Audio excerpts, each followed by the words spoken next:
De acuerdo. Ya, en primer lugar quería comentar un poco sobre el agua y la vinculación con los ODS. Como ustedes saben, en la Agenda 2030 tenemos 17 Objetivos de Desarrollo Sostenible, en el cual tenemos em, 6 ODS que están vinculados, 3 ODS que están vinculados directamente con el agua, ¿no? El primero es el número 6, que es agua limpia y saneamiento. El tercero es la acción por el clima. Y el segundo es la acción por el clima y el tercero, vida de ecosistemas terrestres.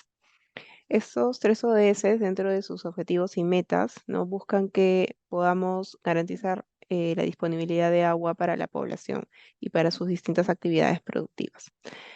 Por ejemplo, en el primero ODS de agua limpia y saneamiento, está enfocado en poder garantizar la disponibilidad y la gestión sostenible del agua, así como también el saneamiento para todos, ¿no? Esto implica hacer un uso eficiente de los recursos hídricos, em, una gestión integrada de los mismos también a todos los niveles, em, proteger y restablecer los ecosistemas relacionados con el agua y fortalecer también la participación de las comunidades locales en la mejora de la gestión del agua y el saneamiento. En el caso de acción por el clima, si bien esto no es directamente un ODS enfocado en agua, está muy vinculado porque los efectos del cambio climático impactan en la disponibilidad de agua dulce para las poblaciones, ¿no?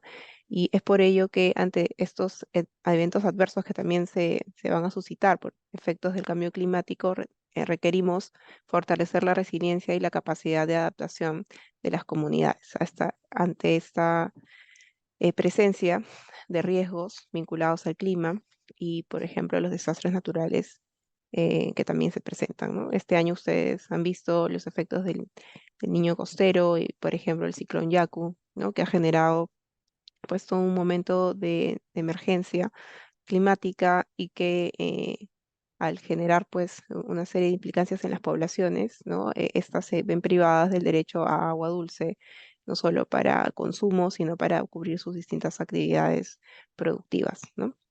Entonces lo que se busca es que a partir de esta adaptación climática podamos establecer medidas o políticas relativas al cambio climático y tener de manera más clara las estrategias y planes para poder superar, ¿no? esas adversidades que se presenten. Y por último, tenemos vida de ecosistemas terrestres, en donde eh, se plantea específicamente gestionar el trabajo, gestionar los bosques, ¿no? Luchar contra la desertificación, invertir en detener la degradación de las tierras y también la pérdida de la biodiversidad. Y todo esto está vinculado con el agua porque la conservación del ecosistema y restablecer el uso de ecosistemas implica también, por ejemplo, impactar en los ecosistemas de agua dulce como los humedales, ríos, lagunas, ¿no? Que todo está interconectado, ¿no? En un ecosistema amplio, ¿no? Incluidos los ecosistemas montañosos, ¿no? Y que en todos esos espacios también hay una gran diversidad biológica, ¿no? En particular en el Perú, en donde la biodiversidad es está altamente presente, ¿no?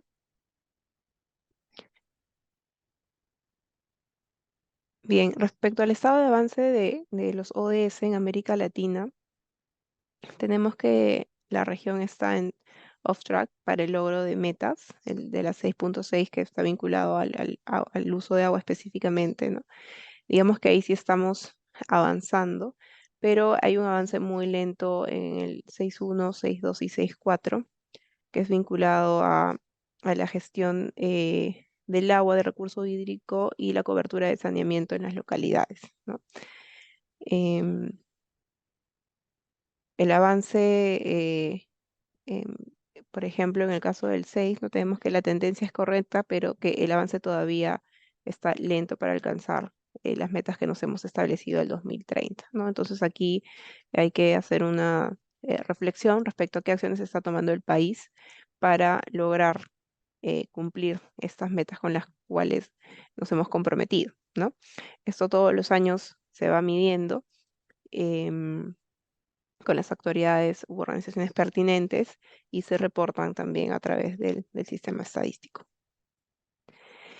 Em, Entre los principales desafíos que tenemos em, en el ámbito hídrico y sobre todo en relación al ODS número 6 en América Latina y el Caribe, ¿no? Destacan el estrés hídrico en zonas muy áridas y también la gobernanza de índole complejo y que implica una insuficiente jerarquía de autoridades del agua, ¿no? Em, por otro lado, tenemos también la ineficiencia en el uso sectorial y domiciliario y la información cuantitativa insuficiente para la toma de decisiones y focalización de las inversiones, ¿no? Eso digamos que es lo que más destaca. Sin embargo, hay otros desafíos, ¿no? Como por ejemplo la déficit cobertura que tenemos de agua y saneamiento seguros para la población, la inequidad, ¿no? Y el acceso al mismo, una infraestructura adecuada, ¿no? De redes que puedan estar en óptimas condiciones y no deterioradas o que sean insuficientes, ¿no? Para poder dotar del agua a la población.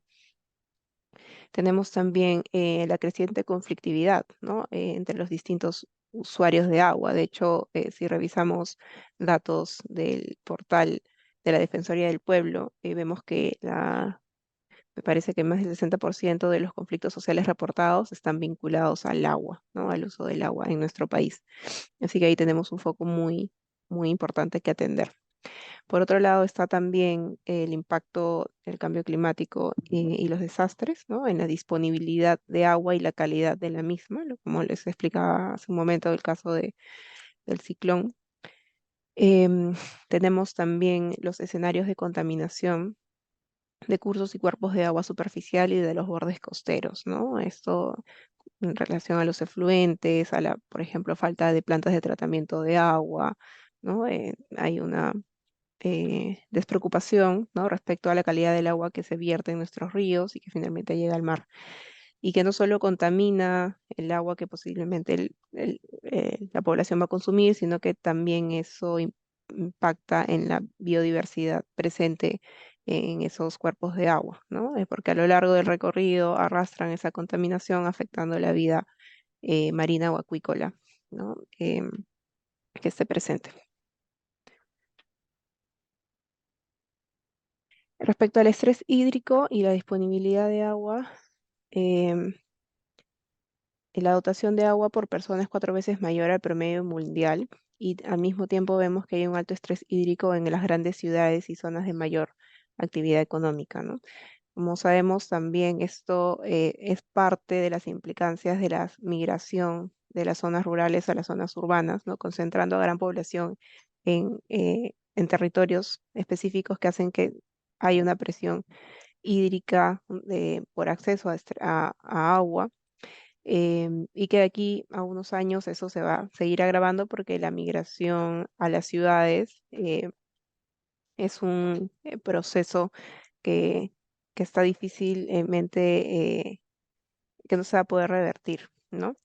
Se están tomando algunas medidas, pero digamos que es la consecuencia natural del crecimiento de estas ciudades también, ¿no?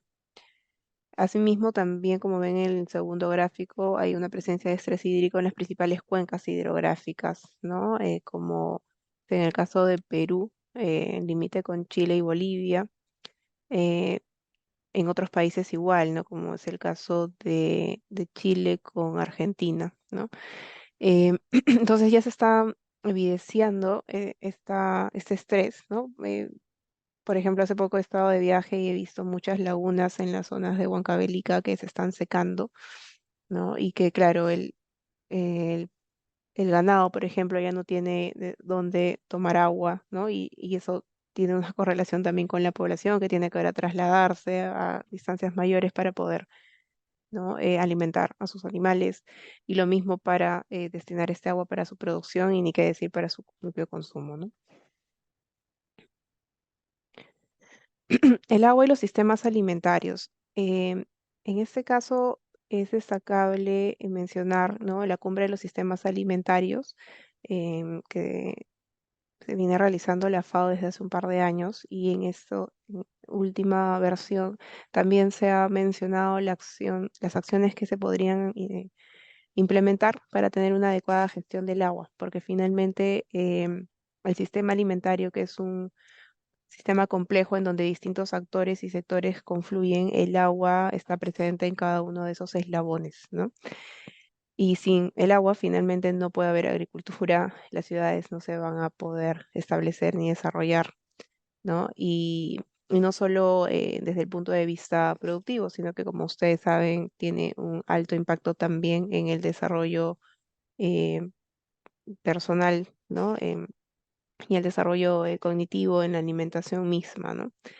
Entonces, tenemos, por ejemplo, que eh, estamos a un 72% de extracciones mundiales de agua dulce. El sector agrícola representa este 72%. em, y en América Latina representa el 45% de la producción mundial, ¿no?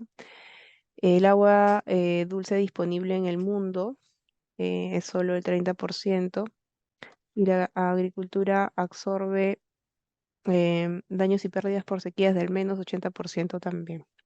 Entonces lo que se busca para poder hacer frente a esta situación es garantizar el acceso a alimentos sanos y nutritivos, adoptar modalidades de consumo sostenible, ¿no? En donde no se desperdicien los alimentos y por ende no se desperdicie el agua. También impulsar una producción favorable a la naturaleza, ¿no? No solamente pensando en la extracción o en la producción lineal sin tener en cuenta los impactos que hay con los recursos naturales, ¿no? Promover también medios de vida equitativos y crear resiliencia ante las vulnerabilidades y las conmociones que hemos presentado como parte de los desafíos. En este contexto es que surge un concepto de agua y soluciones basadas en la naturaleza, más conocidas como SBN. En este nuevo enfoque, lo que se busca es determinar acciones para proteger, gestionar de manera sostenible y también restaurar los ecosistemas naturales, ¿no? Esto para hacer frente a los desafíos que tiene la sociedad y que contribuya a su adaptación y resiliencia, ¿no? Por ejemplo, proporcionando beneficios para el bienestar humano y su biodiversidad, ¿no? Entonces, en este enfoque, en donde está comprometida la restauración, la infraestructura, la gestión y la protección, em, podemos utilizar, ¿no? Estos beneficios que nos da la naturaleza para que también se integren en las actividades productivas de la comunidad, pero de manera sostenible, ¿no? Es decir, no solo utilizar desde fuera ese recurso natural, sino hacerlo parte de la forma de vida y del ecosistema en el cual vivimos, ¿no? Para que podamos, por un lado, tener el beneficio de esa biodiversidad, pero al mismo tiempo comprometernos con su conservación y restauración. Y aquí una imagen un poco más amplia de, de cómo entender, ¿no? Toda esta infraestructura natural de la gestión del agua para las soluciones basadas en naturaleza, ¿no? Y vemos que es una interrelación bastante amplia y compleja, ¿no? Por un lado, tenemos conservación y protección de fuentes hídricas, ¿no? En las zonas altas o medias, la creación de los derivados naturales para reducir, por ejemplo, inundaciones, ¿no? Eso se puede ir trabajando en cuenca media. Cultivar terrazas, ¿no? Para reducir la erosión y aumentar la filtración en las laderas, ¿no? Y que de esa forma, por ejemplo, los acuíferos puedan conservar un poco más de agua y preservarlo, ¿no? Restauración de paisajes también, ¿no? Que permita eh, reducir el impacto de las inundaciones, ¿no? Estabilizar las zonas dependientes, ¿no? Para que no tengamos, por ejemplo, estos famosos huaicos que se activan en determinados momentos y lugares, ¿no? Pero hay medidas que podemos tomar para que cuando se den esos momentos de altas lluvias, el impacto no sea mayor en la población, ¿no? Hay que hacer un reconocimiento también de los ríos, ¿no? Y las llanuras y acuíferos que están disponibles, ¿no? O presentes en todo caso en el territorio Y ese reconocimiento es importante porque la población debe saber en dónde se encuentra, ¿no? Cuál es ese circuito que sigue ese río, esa laguna, ese acuífero, ¿no? Y no, por ejemplo, abrir pozos de agua de manera indiscriminada. Y si sabemos que nos estamos secando todo el agua dulce y sin un control o supervisión adecuada, ¿no? Y pasa mucho, ¿no? Que las poblaciones no están conscientes, ¿no? De dónde están ubicados estos eh, paisajes naturales, ¿no? O cómo es que finalmente se interconectan, ¿no? Con el lugar en donde ellos están dentro de la ciudad, ¿no? Entonces, hay que trabajar mucho en eso también, en la educación y sensibilización de las poblaciones respecto a ello, ¿no? Pareciera que desconocemos nuestro entorno y dónde estamos realmente sentados, ¿no? Entonces, bueno, está pendiente esta reconexión, ¿no? Para mejorar la filtración, para conservar y evitar la contaminación también. Y ya dentro de las ciudades, de igual manera, propiciar espacios verdes, ¿no? En zonas urbanas para mejorar infiltración, para retener la contaminación y para que también haya una correcta depuración de las aguas residuales y eso pueda evitar, ¿no? Que se contaminen las otras fuentes de agua dulce, ¿no? Inclusive las técnicas de siembra y cosecha de agua, ¿no? Que ya son altamente conocidas y difundidas en nuestro país, aún pueden ser y tener mayor protagonismo en todo este proceso. Bien, para complementar esa primera parte vinculado al agua, quería comentar también sobre el estado de la seguridad alimentaria y la nutrición en el mundo y en el Perú, porque finalmente todos estos esfuerzos que tenemos en torno al recurso hídrico tienen un impacto directo en la seguridad alimentaria de la población, ¿no? No solo en la producción, sino también en la disponibilidad del recurso para el consumo, como y también para la alimentación misma de la población, de la producción del alimento. Para eso quería comentarles que tenemos un estudio que sale todos los años, que es este estado de la seguridad alimentaria y la nutrición, que se denomina de manera coloquial SOFI, y que utiliza una escala en donde se puede medir la inseguridad alimentaria en el país o en los distintos países, ¿no? Este es un estudio conjunto con distintas agencias de las Naciones Unidas y a través de él generamos estimaciones, ¿no? Para medir la prevalencia de la seguridad alimentaria en diferentes niveles de severidad, ¿no? Desde una inseguridad alimentaria leve, moderada, hacia la grave. En ese sentido, para el 2022 se tuvo como resultado que alrededor de 2.400 millones de personas en el mundo estuvieron en inseguridad alimentaria moderada o severa, ¿no? Esto significa que el 26.6% de la población vivió en esa condición. Como pueden ver, en el caso de Latinoamérica, ¿no? Hemos estado también en ese mismo ritmo, sobre todo acrecentado, si se dan cuenta, en el año 2020-21, ¿no? Por la situación de COVID y luego las posteriores crisis que se fueron presentando, ¿no? Crisis de insumos y crisis energética, ¿no? Que afectó la producción mundial. Vino también las guerras, que tuvo un efecto en los precios de los commodities. Y actualmente tenemos el impacto también de los efectos del cambio climático, ¿no? Em, en el estado de la seguridad alimentaria y nutrición, vemos que se está retrocediendo en los esfuerzos para acabar con el hambre y sobre todo con la malnutrición también, ¿no? Vemos que se han intensificado factores como los conflictos sociales, los fenómenos climáticos, así como las perturbaciones económicas, ¿no? Que les acabo de comentar. Y a eso se suma que en realidad es una consecuencia de todo lo anterior, ¿no? Elevado costo de los alimentos, ¿no? La inflación en distintos países, que genera que el acceso a alimentos nutritivos sea cada vez más difícil, lo cual acrecienta la desigualdad y acentúa la brecha. A nivel global, desde el 2012 se han tenido algunos progresos en metas nutricionales, pero en caso de Perú lo más evidente es la lactancia, en el caso mundial, perdón, la lactancia exclusiva y la reducción en el retraso del crecimiento en niños y niñas. Lo demás se ha mantenido de alguna forma de manera, con ciertas mejoras, pero no, aún no se ha reducido esa brecha en una gran medida. Entre otros mensajes que compartir, tenemos que el hambre global aún está lejos de los niveles que se tenían antes del COVID. Em, en el mundo, entre 691 y 783 millones de personas aún padecen hambre, y para el 2030 se estima que 600 millones de personas seguirán padeciendo hambre, ¿no? Lo cual es que el 8% de la población vivirá en esta condición.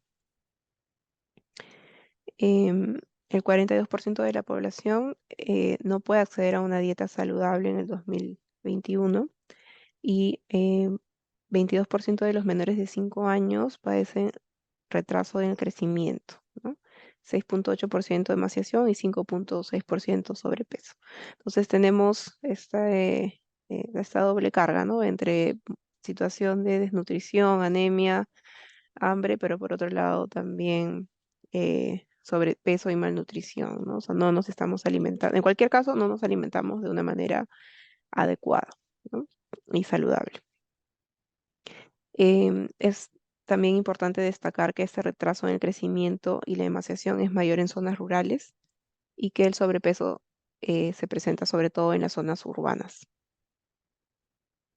En el caso de Perú, para el 2021, según el reporte, tenemos que 16,6 millones de personas, que es más del 50% de la población, ha vivido en inseguridad alimentaria moderada o leve, ¿no? Y de ese total, el el 20% se ha encontrado en una situación de inseguridad alimentaria severa, ¿no? Es decir, que al día no podían cubrir sus requerimientos nutricionales.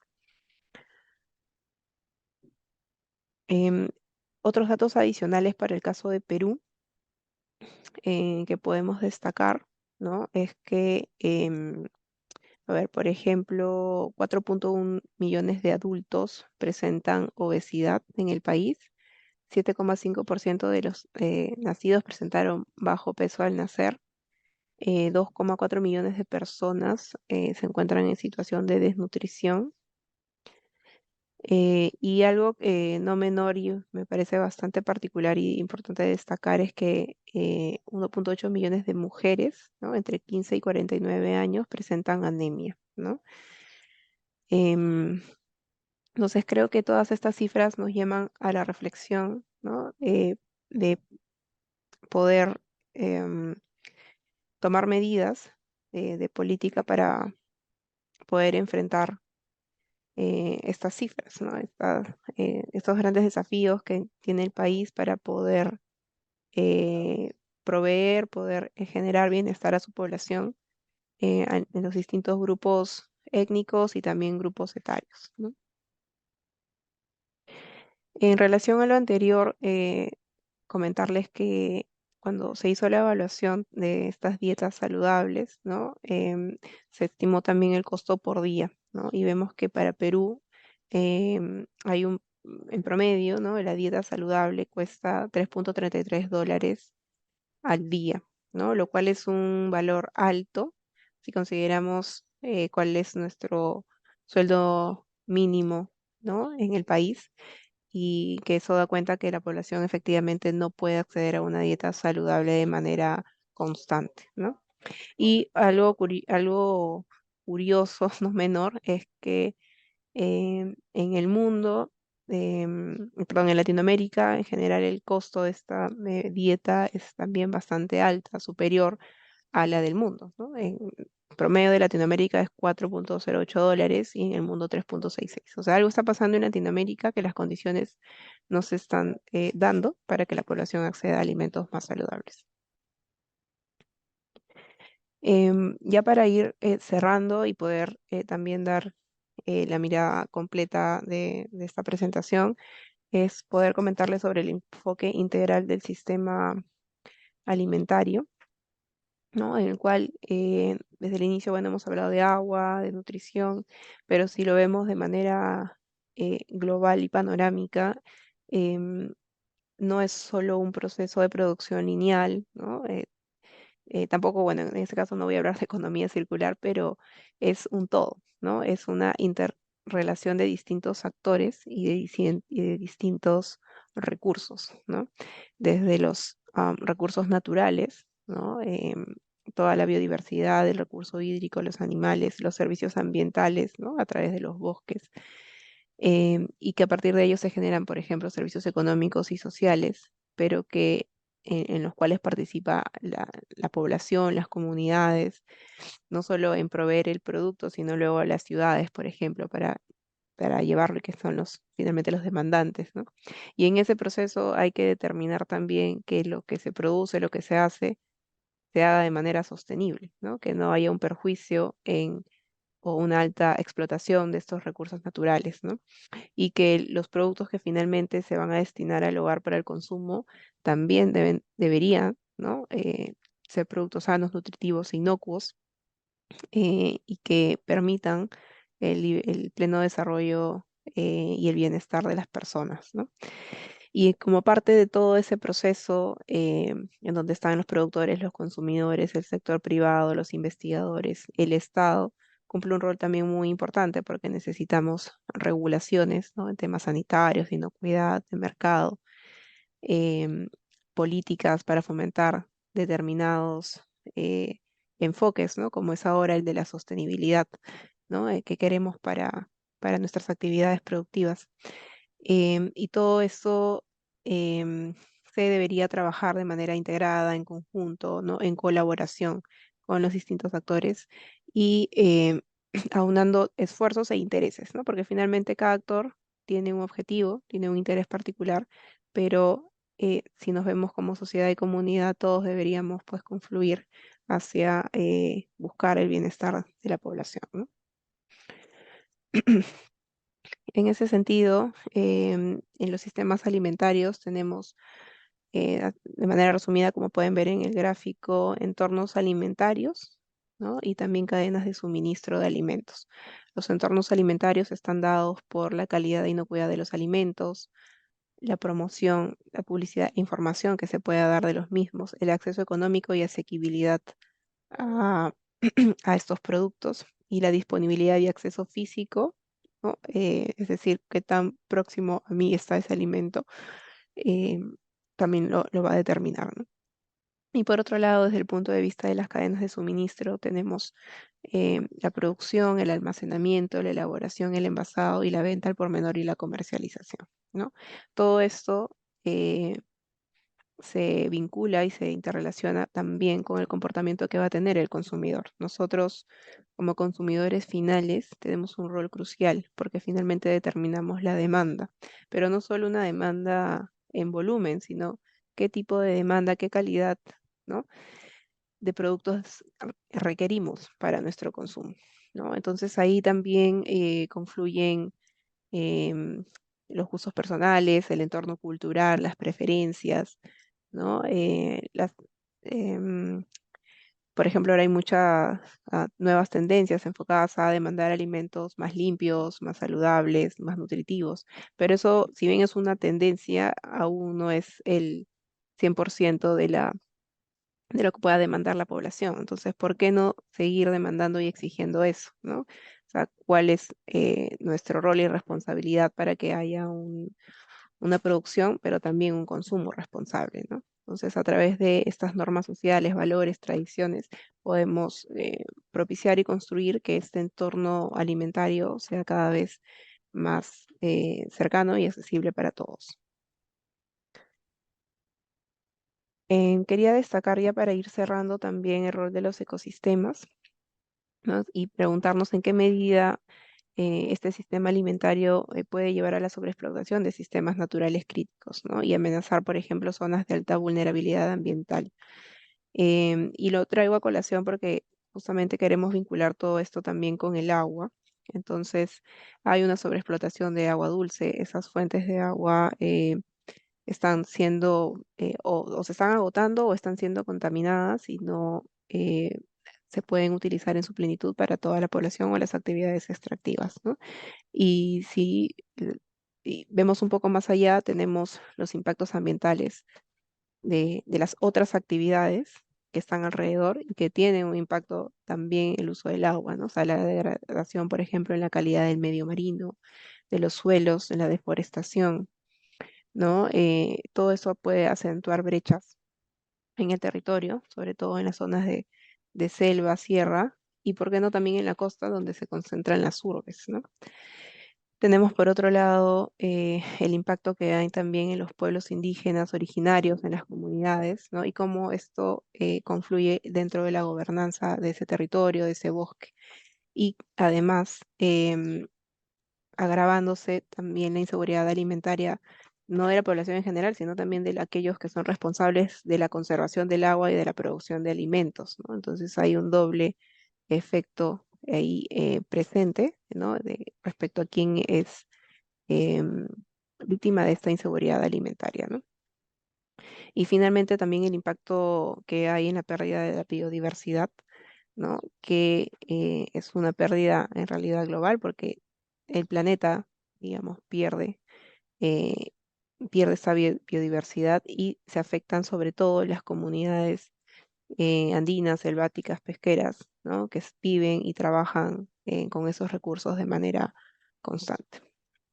Y bien, ya para cerrar, quedarnos con este mensaje, ¿no? Que transformar los sistemas alimentarios es una tarea urgente para que otras crisis como las que estamos viviendo tengan un menor impacto en la producción de alimentos, en la seguridad alimentaria y en el medio ambiente, ¿no? Y que por ende en el recurso hídrico eh, disponible para el consumo humano.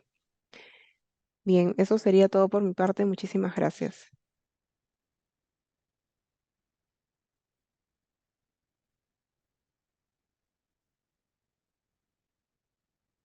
Muchas gracias, doctora Carolina, por su ponencia.